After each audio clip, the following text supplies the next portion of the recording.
Everyone seems to be on steroids these days, so why should you stay natural? I've seen more and more young guys in their early 20s and even teenagers jumping on gear in the past 2 years than I've seen in my previous 10, so it's a bit concerning. There are people who are just signing up for a gym membership and their first question is not about how to train, it's about what cycle to run. Social media has ruined yet another thing. When I first started lifting 12 years ago, doing gear was a taboo, almost left for the serious bodybuilders. That one massively freakish dude in every gym you'd hope he'd call you big guy at the reception desk one day. Now, 1 out of 3 guys in an UK gym is on steroids, and the sad thing about it is that they don't even look like they're on it. There is one thing to be natural and getting steroid accusations, and there is another to be enhanced and everyone thinking you're natural. This ridiculous abuse of gear with total lack of knowledge about training and nutrition has really put a grey blanket over what is achievable naturally or enhanced. Guys hate to be wrong at something, so try to explain to someone that was so intelligent to jump on gear after 3 months of training that although you are bigger than them,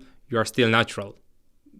They will never comprehend the idea. Not every guy who does steroids will win the Olympia. There are dozens of more important factors that will determine your progress before gear will have a say in the conversation. I understand that some guys wanted to share everything with their audience on social media, and I respect them to some extent for it. Better than lying about it and creating false expectations. But being so open where you share your exact protocol in front of thousands of easily impressed and impatient kids is just not the way to do it. Those kids don't have your lifting experience, your nutrition knowledge, your doctor that has been running all your blood work for months if not years, making sure you limit the damage you do to yourself, or even the guy who supplies you with trusted quality. They'll see, oh, I just have to jump on Trend, Test and Clean for this amount. Great, I'll just go and ask the dodgy guy in my gym in Leeds.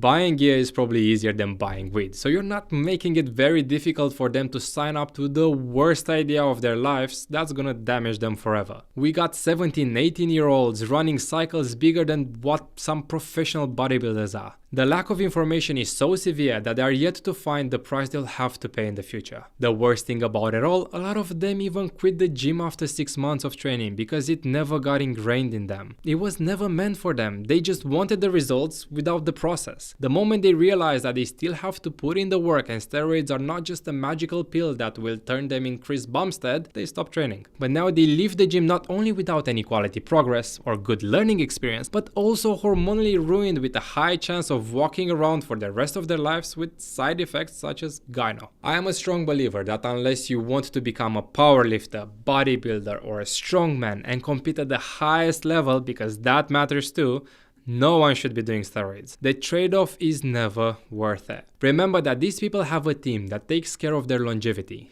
You don't. And you still see sad accidents with bodybuilders dying on prep week. What chances do you have with a $100 budget? This is in no way, shape or form medical advice, but since everyone likes to mention the benefits of using gear, the best thing in the world, honestly. I have no regrets, no complaints, more girls, more attention, got bigger. Let's address the negatives no one seems to mention as often or at all, just so it's fair game. If you're jumping on steroids, you can expect the following: serious hormonal imbalances and long-term damage to multiple body systems for both men and women. Men risk testicular shrinkage, gynecomastia, hair loss and fertility issues, while women risk viralization, aka getting a deeper voice and growing facial hair, menstrual disruptions, and potential irreversibility of some changes. Both sexes face elevated cardiovascular risk, liver stress, skin breakout, mood swings, potential addiction.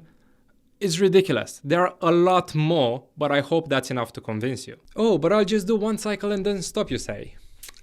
Yeah, well, it doesn't work like that. You're not going to be able to maintain the muscle mass that you build while on gear. Physiologically, it's impossible. Obviously, there will be a fade out period, but the point is, you will still lose sooner or later everything you gained outside your natural testosterone levels. And now another problem arises.